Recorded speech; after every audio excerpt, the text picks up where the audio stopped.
everybody. How are you doing? I'm your girl, Nell, and I am live. I am out and about, and I am live today. I'm not in the tiny studio. I am in my truck, and I am just hanging out, waiting on my daughters. They're out shopping today. It's been raining, and I am just here hanging out. How are you doing? Were you able to get a chance to watch the latest video on the channel? That video was about, well, it was basically um, a mini tutorial on how I take care of my locks. My morning routine of how I care for my locks. And as you see today, I am out and about. I don't have my locks in a tam or a lock sleeve today. I just decided to to allow my hair and to allow my locks to get a little natural vitamin D. But it has been raining out here. It's been stormy. This is the rainy season, but I usually look at the weather or watch the weather to coordinate my wardrobe with um, what's going to happen. And I don't know if I got the weather, the days mixed up as far as whether or not it was supposed to, when it was going to storm, but I could have sworn that the storm was supposed to come tonight as opposed to as during the day. But that's Florida weather, especially in the rainy season. This is the weather. This is how it gets. It rains, and it usually rains every day around the same time. But how are you doing? Did you get a chance to watch the DNC convention this week? Wasn't it fantastic? I really enjoyed myself. I am a registered independent myself. So I used to be part of the Green Party, and then I switched over to being an independent maybe about 10 years ago. And so I really enjoyed the DNC. I felt very included. I felt that their message was very inclusive, and I had a really great time. The Democrats put on a really good party this week, don't you think? I watched the Republican convention, and I it was kind of boring. In my opinion, it was kind of boring, and I really, I didn't feel as if my concerns were being addressed during the RNC convention. Because as an independent, the way I look at things is I look at things as there are certain aspects of my life as an American and as a black woman that I want to be addressed. And one of those things is student loans, because as you know, I am a grad student seeking my PhD in psychotherapy, and so I am concerned about the interest rates for student loans. I'm actually also very concerned about the cost of higher education in America. There was a time when if you decided to go to graduate school or decide to get your PhD or your doctorate or go to medical school, those schools were free. Did you know that? It was free to get a graduate education. But nowadays, no, it's very, very costly. And the cost of higher education in this country is astronomical. It's it's up the roof, out of the roof.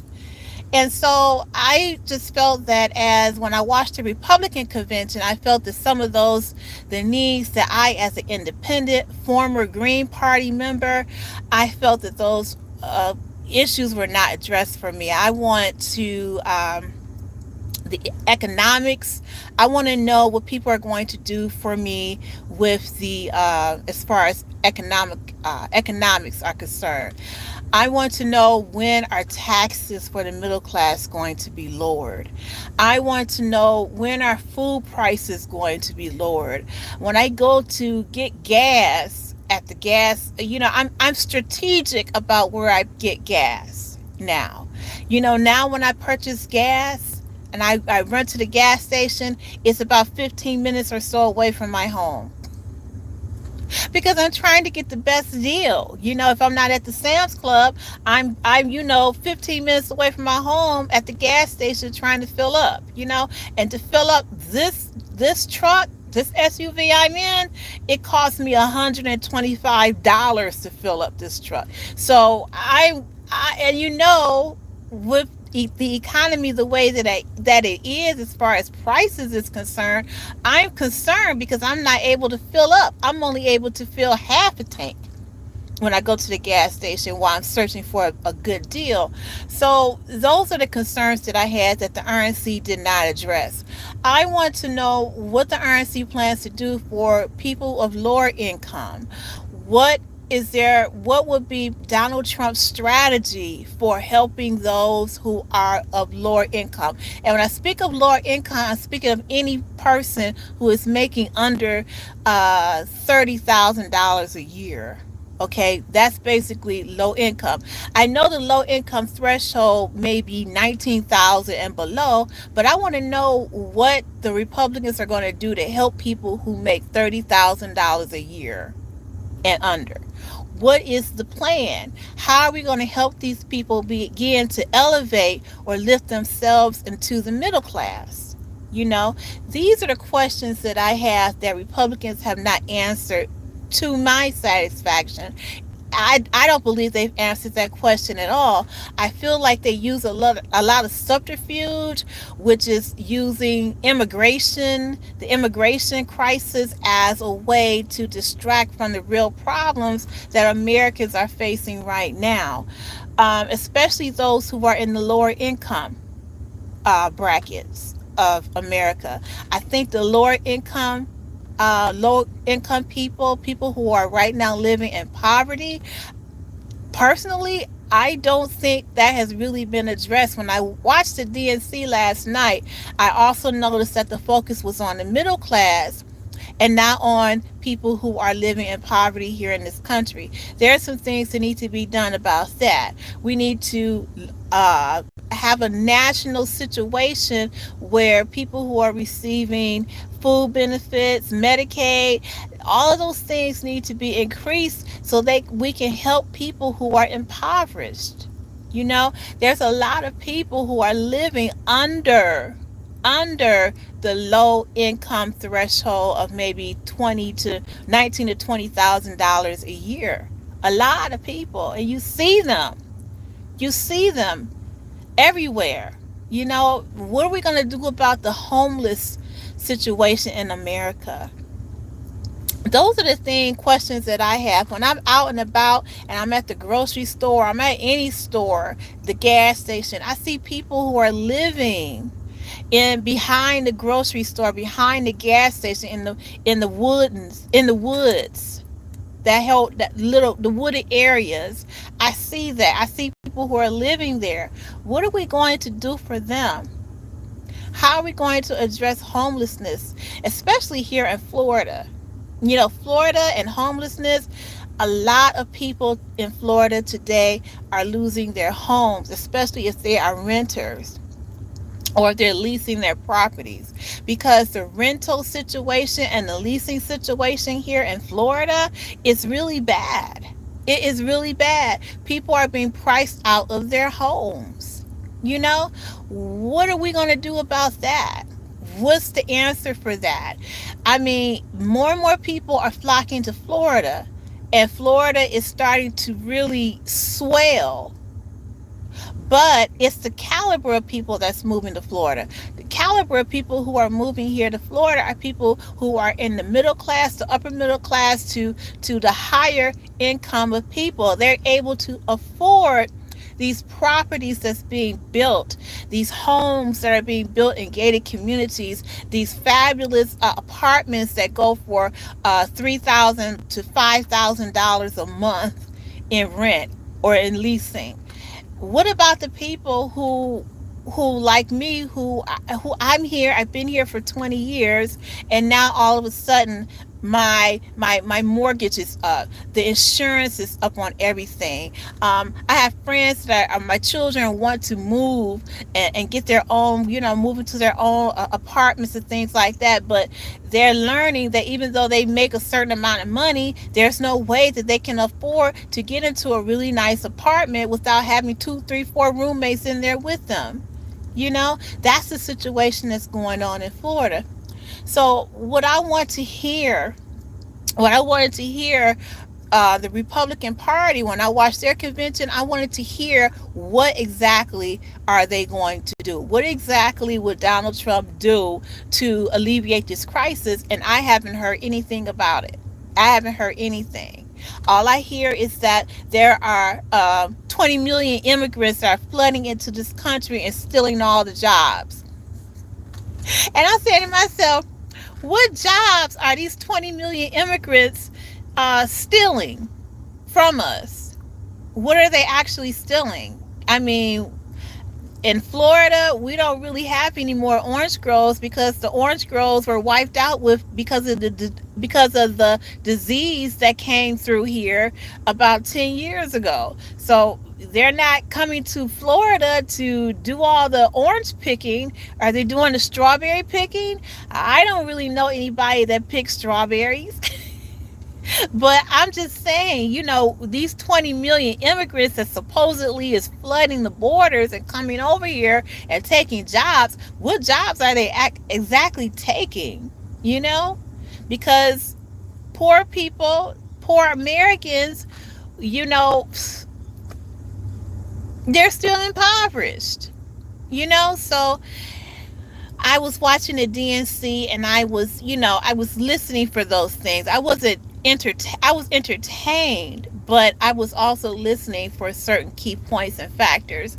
And Kamala Harris is of my generation. We are the generation. What is our generation? I forget. I would say Gen X.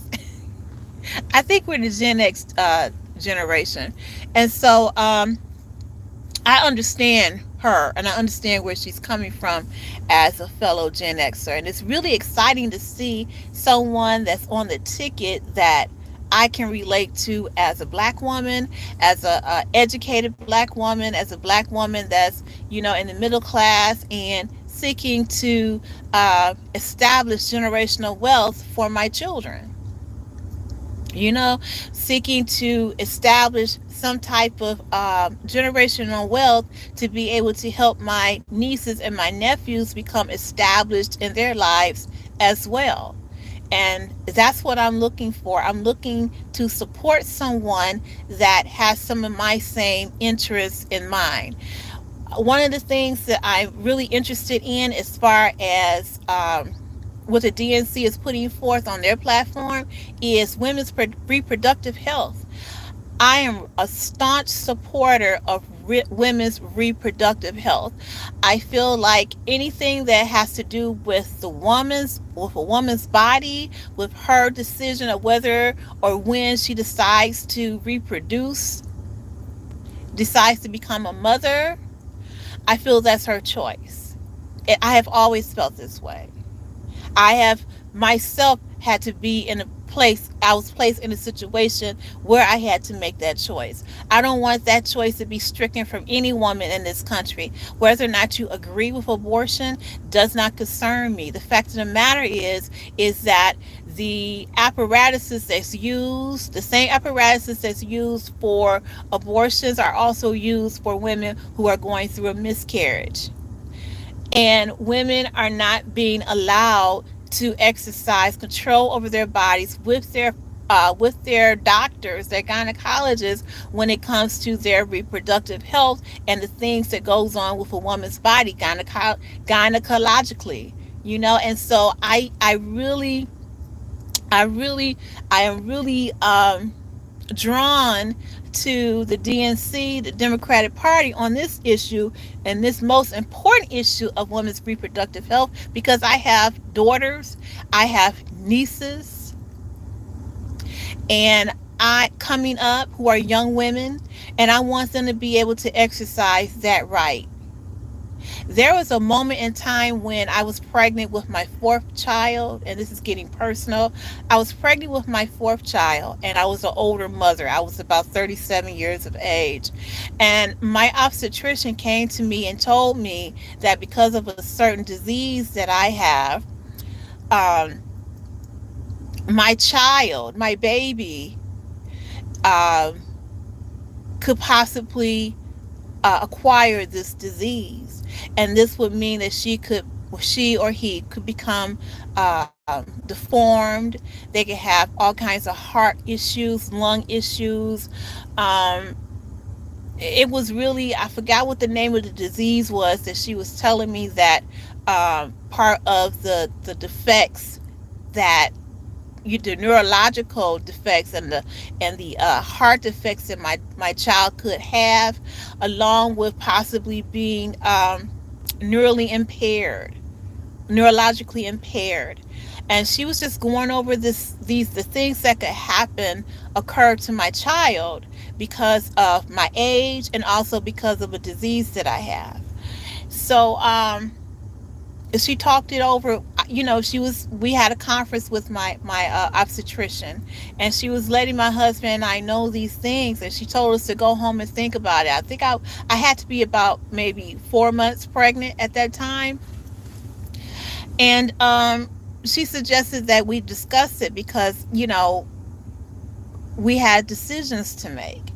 Do we Would we rather continue the pregnancy knowing or having the full knowledge that our child could be born with a list of defects, um, disorders, things of that nature? She wanted us to think about that. And so my husband and I, we sat down, we talked about it, we discussed it amongst ourselves, and we had to come up with a decision. Do we want to continue the pregnancy, or will we want to terminate the pregnancy? And that was something that we had to really give some thought to, whether or not we were going to do that. And so we decided to keep the pregnancy, continue the pregnancy, and we told my obstetrician that. And so that was really a hard decision, but I am glad I was able to make that decision. I'm really glad that I had the option to make that choice. Hi, girls. Hello. I'm glad I had the option to make that choice of whether or not to continue the pregnancy or to terminate the pregnancy. Wait, what? Now, my daughter, she came out and she was fine. She didn't have any issues, which we are so blessed and happy that happened. But the fact of the matter is that my husband and I, we had a choice. And see, that's something that has been taken away from couples, from single mothers, from parents. That's something that's so important that has been taken away from us.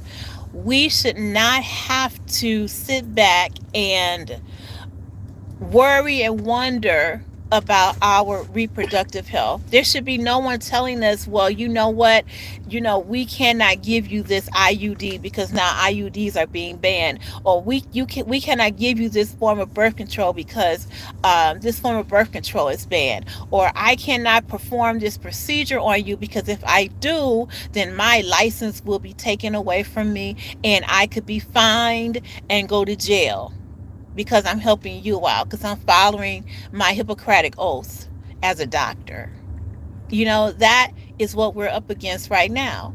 And here in Florida, the 6-week, the heartbeat ban is in effect. So that means that by the time, and I said this before on this channel, by the time a woman finds out that she is pregnant, it's too late. It's too late. Now, whether or not you agree with abortions. That's, that's fine. That's fine with me. You may not agree with abortion. I do. However, my freedom, my freedom should not interrupt your freedom, and your freedom should not interrupt my freedoms.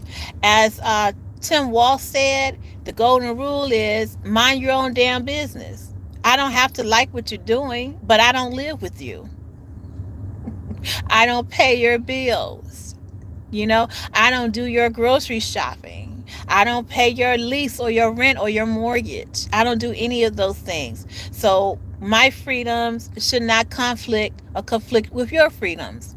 That's what America is supposed to be all about. We are all exercising our own freedoms. And for me, when you decide to shackle me and tell me I cannot practice my own freedom, then I feel that there's a problem.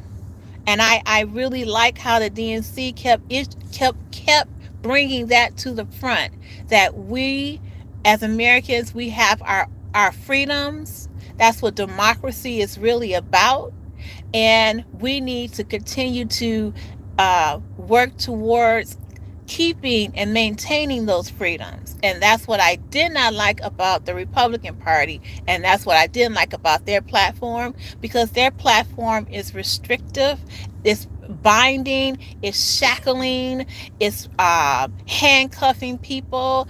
I don't like that. I don't like being told what I can and cannot do as far as my body. I don't like that. And I don't want that for my daughters. And that's the main reason why I'm voting for Kamala Harris, is because I have daughters. I have daughters who may be placed in a situation where they have to make a choice like their mom did, and I want them to be able to make that choice. What's right and what's comfortable for them. So I've done my share, Kamala. I've done my share. So if you haven't already registered to vote, I hope that you get out there and register. Find out what the timeline or the deadline is for you to register to vote in your city or in your county. Please find that information out. And if you are already a registered voter, please check your registration status daily. I cannot emphasize that enough, especially if you are living in a red state like I am. Check that bad boy daily, because you never know. You never know. All right, I'm gonna get off of here. My daughters are back from their shopping, and I'm getting ready to head to the crib. So I will talk to you guys later. Do not forget to like, share, and subscribe, and consider becoming a sustainable member of Simply Nell's Tiny Studio. All right then, I'll talk to you guys later. Bye bye.